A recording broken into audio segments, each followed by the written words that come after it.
ಇನ್ನೇನು 11 ಗಂಟೆ ಅಷ್ಟೊತ್ತಿಗೆ ಮತ್ತೆ ಉದ್ಘಾಟನಾ ಕಾರ್ಯ ನೆರವೇರುತ್ತೆ. ಇವತ್ತೇನು ಸಿಗುತ್ತೆ ಏನು ಸಿಗಲ್ಲ ಅನ್ನುವಂತಹ ಕುತೂಹಲ ಒಂದು ಕಡೆಗೆ, ಇನ್ನೊಂದು ಕಡೆಗೆ ಈಗಾಗಲೇ ಸಿಕ್ಕಿರುವಂತಹ ಸ್ಕೆಲಿಟನ್ ರಿಮೇನ್ಸ್ನ ಹಿಡ್ಕೊಂಡು ತನಿಖೆ ಹೇಗಾಗುತ್ತೆ ಅಂತ ನಾವು ಡಿಸ್ಕಷನಲ್ಲಿ ಇಷ್ಟೊತ್ತು ಮಾತಾಡ್ತಾ ಇದ್ವಿ. ಸರ್, ನೀವು ಆಗಲೇ DNA ಪ್ರೊಫೈಲಿಂಗ್ ಬಗ್ಗೆ ಹೇಳ್ತಾ ಇದ್ರಿ. ಅಂದರೆ DNA ಪ್ರೊಫೈಲಿಂಗ್ ಸ್ಯಾಂಪಲ್ಸನ್ನು ಹೆಂಗೆ ಕಲೆಕ್ಟ್ ಮಾಡ್ತಾರೆ ಅಂತ. ಈಗ ಯಾರೂ ದೂರುದಾರನೇ ಇಲ್ಲ ಈ ಪ್ರಕರಣದಲ್ಲಿ. ನಮ್ಮವ್ರು ಮಿಸ್ಸಿಂಗ್ ಆಗಿದ್ದಾರೆ, ಪುರುಷ ಮಿಸ್ಸಿಂಗ್ ಆಗಿದ್ದಾರೆ ಅಂತ ಇಲ್ಲಿ ತನಕ ಯಾರೂ ಬಂದಿಲ್ಲ. ಆಸ್ ಆಫ್ ನೌ, ಈಗ ನಾವು 10:15 ತನಕ ಮಾತಾಡ್ತಾ ಇದ್ದೀವಿ, ಇಲ್ಲಿ ತನಕ ಯಾರೂ ಬಂದಿಲ್ಲ. ಸೊ DNA ಪ್ರೊಫೈಲಿಂಗ್ನಲ್ಲಿ ಕರ್ನಾಟಕದ ಸರ್ಕಾರದ ಡೇಟಾಬೇಸು ಮತ್ತು ಕೇಂದ್ರ ಸರ್ಕಾರದ ಡೇಟಾಬೇಸನ್ನು ಇಟ್ಕೊಂಡು ಹೆಂಗೆ ರೆಡಿ ಮಾಡಿರ್ತಾರೆ ಪ್ರೊಫೈಲ್ನ ಅಂತ. ಈಗ ಯಾರೂ ಬಂದಿಲ್ಲ, ಆದರೂ ಒಂದು ಪ್ರೊಫೈಲ್ ರೆಡಿ ಮಾಡಬೇಕು. ಹೆಂಗೆ ರೆಡಿ ಮಾಡ್ತಾರೆ? What are the challenges there ಅಂತ? ಆದರೆ ದ ಥಿಂಗ್ ಇಸ್ ದಟ್ ಈಗ ಏನು ರಿಮೈನ್ಸ್ ಏನಿದೆಯಲ್ಲ ಅದರಲ್ಲಿ DNA ಎಕ್ಸ್ಟ್ರಾಕ್ಟ್ ಮಾಡಿ ಅದನ್ನ ತೆಗೆದಿಟ್ಟಿರ್ತಕ್ಕಂಥದ್ದು ಇರುತ್ತೆ. ಇಂಥ ಕೇಸ್ ನಂಬರ್, ಇಂಥ ಒಂದು ಇದೆಲ್ಲ ಡೀಟೇಲ್ಸ್ ಎಲ್ಲ ಕೊಟ್ಕೊಂಡು ಅಲ್ಲೆಲ್ಲ ಮಾಡಿಟ್ಟಿರ್ತಾರೆ ಅದನ್ನ. ಇನ್ ಕೇಸ್ ಯಾರು ಬಂದ್ರೆ ಹೀಗೆ, ಈಗ ಉದಾಹರಣೆಗೆ ಈಗ ಅಹಮದಾಬಾದ್ ಏರ್ ಕ್ರಾಶ್ ಆಯ್ತಲ್ವ, ಅಲ್ಲಿ ಪ್ರತಿಯೊಬ್ಬ ಪ್ಯಾಸೆಂಜರ್ ಪ್ರಯಾಣಿಕನ DNA ಮೊದಲು ತೆಗೆದಿಟ್ಟಿದ್ರು. ಆಮೇಲೆ ಅವ್ರ ರಿಲೇಟಿವ್ಸ್ ಯಾರು ಬಂದಾಗ ಅವ್ರು ತೆಕ್ಕೊಂಡು ಇಷ್ಟು ಡೇಟಾಬೇಸ್ ಅಲ್ಲಿ ಒಂದು ಸಾಫ್ಟ್ವೇರ್ ಇದೆ ಮ್ಯಾನೇಜ್ಮೆಂಟ್ಗೆ, ಇದಕ್ಕೆ DNA ಕಂಪ್ಯಾರಿಸನ್ ಸಾಫ್ಟ್ವೇರ್ಗೆ. ಸೊ ಆ ಸಾಫ್ಟ್ವೇರ್ ಉಪಯೋಗಿಸ್ಕೊಂಡು ಅದನ್ನ ನ್ಯಾರೋ ಡೌನ್ ಆಗುತ್ತೆ. ಅದರಲ್ಲಿ ಕೆಲವ್ರದ್ದು ಭಾಳ ಬೇಗ ಆಗ್ಬಿಡುತ್ತೆ, ಕೆಲವ್ರದ್ದು ಅಂದರೆ hit is very soon, sometimes it is very delayed. ಕೆಲವರಿಗೆಲ್ಲ ಫ್ರಸ್ಟ್ರೇಷನ್ ಆಗ್ತಿರುತ್ತೆ. ಅವಾಗ ಅನುಮಾನ ಬರುತ್ತೆ, ಏನಾದ್ರೆ ಇವರು ಬ್ಲಡ್ ರಿಲೇಟಿವ್ ಹೌದೋ ಅಲ್ವೋ ಅಂತ ಹೇಳ್ತಕ್ಕಂಥ ಅನುಮಾನ ಬರುತ್ತೆ. ಅವಾಗ ಸೆಕೆಂಡ್ ಸ್ಯಾಂಪಲ್ ತಗೋಬೇಕಾಗತ್ತೆ ಅವಾಗ. ಸೊ ಅಂತ ಕೇಸಸ್ ಆಗಿರುತ್ತೆ. ಆದ್ರೆ ಇಲ್ಲಿ ಯಾರೂ ಬಂದಿಲ್ಲ ಅಂತಂದ್ರೆ ಇದೊಂದು ಪ್ರೊಫೈಲ್ ಮಾಡಿ ಇಟ್ಟಿರ್ತಾರೆ ಇದನ್ನ. ಒಂದು ವೇಳೆ ಇನ್ ಯಾರೋ ಮುಂದೆ ಬಂದಾಗ, ಇವತ್ತಲ್ದೆ ನಾಳೆ ನಾಡಿದ್ದು ಅಥವಾ ಈ ಒಂದು ತಿಂಗಳು ಬಿಟ್ಟೆ ಬಂದಾಗ ಆ ಸಂದರ್ಭದಲ್ಲಿ ಆಗತ್ತೆ. ಆದ್ರೆ ಇಲ್ಲಿ ಕೆಲವರು ಈ ಏನು ಆಪಾದನೆ ಹಾಕಿರ್ತಾರೋ ಅವ್ರ ಕುಟುಂಬಸ್ಥರು ಅವ್ರು ಬರ್ಬೋದು ಅಲ್ಲಿ. ಈಗ ಸಾಕಷ್ಟು ಜನ ಇದ್ದಾರೆ. ಸೊ ಅವರೆಲ್ಲರೂ ಅವ್ರು ಬರ್ಬೋದು. ಅವರು ತಮ್ಮದೇ ಒಂದು DNA ತೆಗೆದು ಇಟ್ಟಿರ್ತಕ್ಕಂಥದ್ದು ಇರುತ್ತೆ. ಅವಾಗ ಮ್ಯಾಚಿಂಗ್ ಆಗಿ ಅಲ್ಲಿ ಎರಡರದ್ದು ಪರ್ಫೆಕ್ಟ್ ಮ್ಯಾಚ್ ಆದಾಗ ಅವಾಗ ಹೇಳ್ಬೋದು ಇದು ಐಡೆಂಟಿಫೈಡ್ ಬಾಡಿ ಅಂತ ಆ ಥರ ಹೇಳ್ಬೋದು ಅದನ್ನ. ಅದಕ್ಕೆ ಹೇಳ್ತಿದ್ದೀನಿ ಏನಂತಂದ್ರೆ ಪರ್ಯಾಯವಾಗಿ ಫೇಶಿಯಲ್ ರಿಕನ್ಸ್ಟ್ರಕ್ಷನ್ ಈಗ ಒಂದು ಹೇಳ್ಬಿಡಿ ಸರ್, ಹೇಳ್ಬಿಡಿ. ಅಲ್ಲ, ಒಂದು ಪ್ರಶ್ನೆ ಮೂಡಿದ್ ನನಗೆ ಏನಂದ್ರೆ, ನೀವು ಎಕ್ಸ್ಪ್ಲೈನ್ ಮಾಡ್ತಾ ಇದ್ದೀರಾ, ಏನೇನ್ ಪರೀಕ್ಷೆ ಮಾಡಬಹುದು, ಏನೇನ್ ಉತ್ತರಗಳನ್ನ ಕಂಡುಕೋಬಹುದು, ಎಲ್ಲ ಓಕೆ ಫೈನ್, ನೀವು ಮಾತನಾಡಿದ್ರಿ, ಎಲ್ಲ ಮಾತನಾಡಿದ್ರು. ಬಟ್ ಈಗ ದೂರದಾರ ಹೇಳ್ತಾನೆ ನಾನು 100 ಶವಗಳನ್ನ ಹೂತಾಕಿದ್ದೀನಿ ಅಂತ. ಒಂದ್ ವೇಳೆ ಸಿಕ್ತು ಅಂತಾನೆ ಅನ್ಕೊಳ್ಳ, ಮುಂದಿನ ದಿನಗಳಲ್ಲಿ ಡಿಗ್ ಮಾಡ್ತಾ ಮಾಡ್ತಾ ಮಾಡ್ತಾ ಸುಮಾರು ಸಿಕ್ತು ಅಂತಾನೆ. ಎಲ್ಲಾನು ಯಾವ ಲ್ಯಾಬೊರೇಟರಿ ಕಳಿಸ್ತಾರೆ, ಎಷ್ಟೆಷ್ಟು ದಿನ ಬೇಕು, ಇದು ರಿಪೋರ್ಟ್ ಬರೋದು ಹೆಂಗೆ, ಎಷ್ಟು ಜನ ತಜ್ಞರು ಇದರಲ್ಲಿ ಇನ್ವಾಲ್ವ್ ಆಗಬೇಕು, ಇಟ್ಸ್ ಅ ಲಾಂಗ್ ಪ್ರೋಸೆಸ್ ಅಂತ ನಾನು ಅನ್ನೋದು. ತಾವೇನು ಹೇಳ್ತೀರಾ ಸರ್?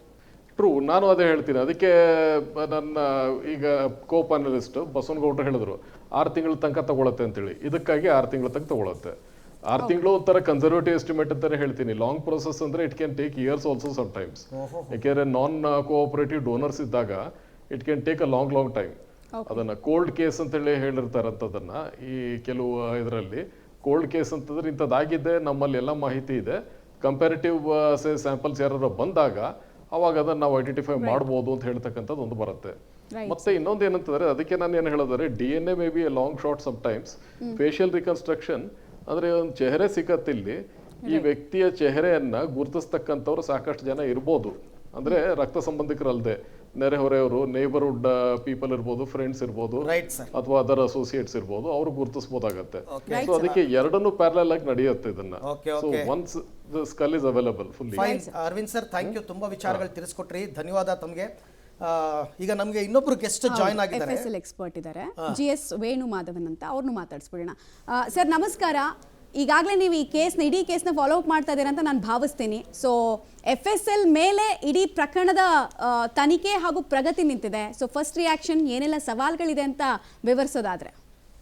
ನಮಸ್ಕಾರ ಮೇಡಮ್. ಫರೆನ್ಸಿಕ್ ಸೈನ್ಸ್ ಸಂಬಂಧಪಟ್ಟಂಗೆ ಫರೆನ್ಸಿಕ್ ಸೈನ್ಸಲ್ಲಿ ಭಾಳಷ್ಟು ಥಿಯರೀಸ್ಗಳಿದ್ದಾವೆ. ಅದರಲ್ಲಿ ಈ ಪ್ರಸ್ತುತ ಪ್ರಕರಣಕ್ಕೆ ಸಂಬಂಧಪಟ್ಟಂಗೆ ಡೆಡ್ ಮೆನ್ ಟೇಲ್ಸ್ ಅಂತ ಹೇಳ್ತಾರೆ. ಸತ್ತ ಶವ ತನ್ನ ಕಥೆಯನ್ನು ಹೇಳುತ್ತದೆ ಅಂತ.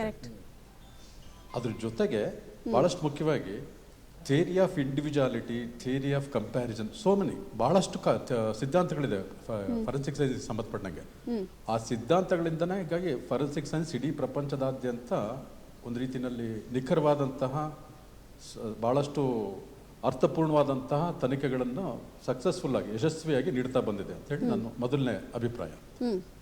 ಅದ್ರ ಜೊತೆಗೆ ಸತ್ತ ಶವ ತನ್ನ ಕತೆ ಹೇಳುತ್ತದೆ ಅನ್ನೋದ್ರ ಜೊತೆಗೆ ನಮ್ದೆಲ್ಲ ಆ್ಯಂಗಲ್ಗಳು, ಎಲ್ಲ ಆಯಾಮಗಳಲ್ಲೂ ನಾವು ತನಿಖೆಗೆ ಸಂಬಂಧಪಟ್ಟಂಗೆ ವಿಚಾರ ಮಾಡ್ತಾ ಹೋಗ್ತೀವಿ.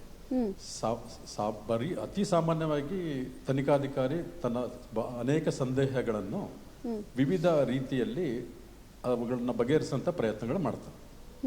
ಈಗಾಗಲೇ ಒಬ್ಬ ಪೆನಲಿಸ್ಟ್ ಹೇಳಿದ್ರು, ಡಾಕ್ಟರ್ ಅರವಿಂದ್ ಅಂತ ಹೇಳಿ, ಆ ಒಂದು ವ್ಯಕ್ತಿಯ ಶವ ಅಸ್ಥಿಪಂಜರ ರೂಪದಲ್ಲಿ ದೊರಕಿದಾಗ ಅದಕ್ಕೆ ಸಂಬಂಧಪಟ್ಟಂಗೆ ಯಾರಾದರೂ ಕಾಣೆಯಾಗಿದ್ದಾರೆ, ಅನುಮಾನಾಸ್ಪದವಾಗಿ ಅದರಲ್ಲಿ ಮರಣ ಹೊಂದಿದ್ದಾರೆ, ಈ ವಿಷಯಗಳನ್ನೆಲ್ಲ ಸಂಬಂಧಪಟ್ಟಂಥ ಪೊಲೀಸ್ ಠಾಣೆಗಳಲ್ಲಿ ವಿವರವಾಗಿ ತನಿಖೆ ಮಾಡ್ತಾ ಹೋಗ್ತಾ ಇರ್ತಾರೆ. ಅದನ್ನು ಸಹ ಇದರಲ್ಲೂ ಸಹ ಅಪ್ಲೈ ಮಾಡ್ತಾರೆ. ಇದರಲ್ಲಿ ವಿಜುವಲ್ ಐಡೆಂಟಿಫಿಕೇಶನ್ ಅಂತ ಹೇಳ್ಬಿಟ್ಟು ಒಂದು ಪ್ರಾಸೆಸ್ ಇದೆ.